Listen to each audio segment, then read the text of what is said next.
Hello friends, छायाच किचनमध्ये तुमचं स्वागत आहे. आज आपण बनवणार आहोत अगदी झटपट आणि चविष्ट पोहे. यासाठी लागणार आहे जाड पोहे. बघू शकता.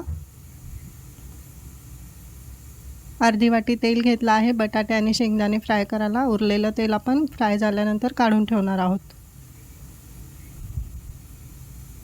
एक कांदा, 2 बटाटे, थोडासा कढीपत्ता, 4 ते 5 हिरव्या मिरच्या, शेंगदाणे, राई, जिरं, हळद, चवीनुसार मीठ,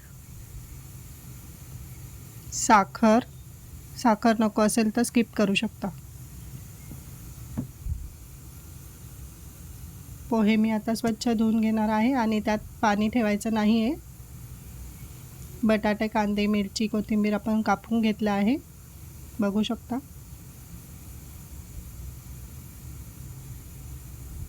गॅसची फ्लेम मी आता ऑन करणार आहे.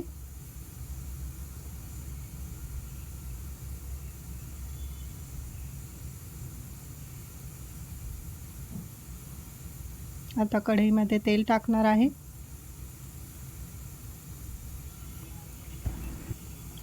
तेल थोडं गरम झालं आहे. आता त्यात मी बटाटे टाकणार आहे. बटाटे टाकून मी व्यवस्थित 1 ते 2 मिनिट फ्राय करून घेणार आहे.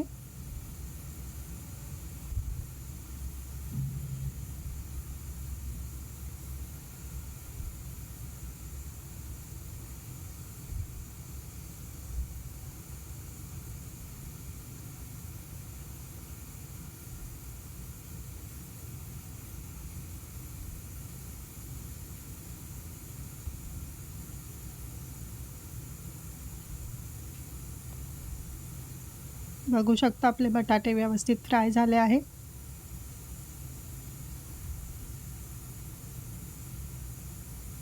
आता हे बटाटे मी जे आपण पोहे भिजवले होते त्यात टाकून घेणार आहे.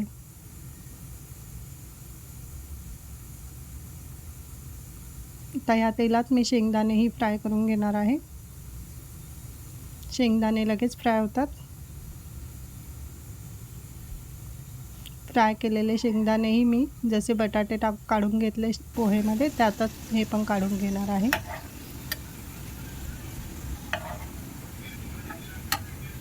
शेंगदाणे काढल्यानंतर आपल्याला तेल कमी करायचं आहे, कारण पोह्यांना आपल्याला इतकं तेल लागत नाही. त्यात आता मी राई जिरं टाकलं आहे, कढीपत्ता टाकला आहे, मिरची,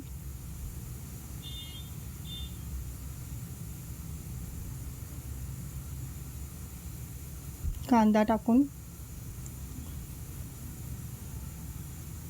थोडासा कांदा ट्रान्सपरंट झाल्यानंतर त्यात आपण हळद टाकणार आहोत. हळद टाकून मी थोडं मिक्स करून घेतलं आहे.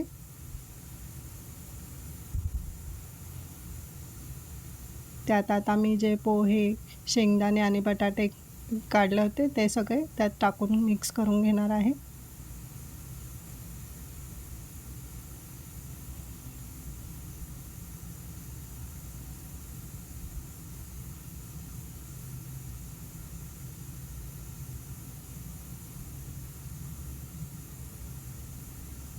आता यात मी चवीनुसार मीठ टाकणार आहे. मीठ टाकून व्यवस्थित मिक्स केलं आहे. आता त्यात कोथिंबीर टाकणार आहे. कोथिंबीर टाकूनही आपल्याला व्यवस्थित मिक्स करून घ्यायचं आहे.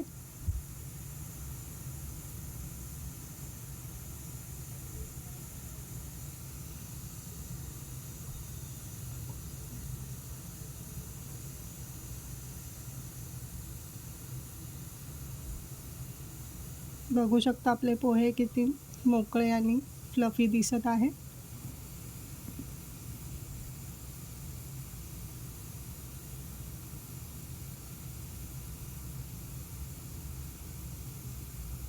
गॅसची फ्लेम बंद करून आता मी हे पोहे प्लेटमध्ये काढून घेणार आहे. तुम्हाला जर माझा हा व्हिडिओ आवडला असेल तर लाईक करा, शेअर करा आणि चॅनलला सबस्क्राईब करा. थँक्यू.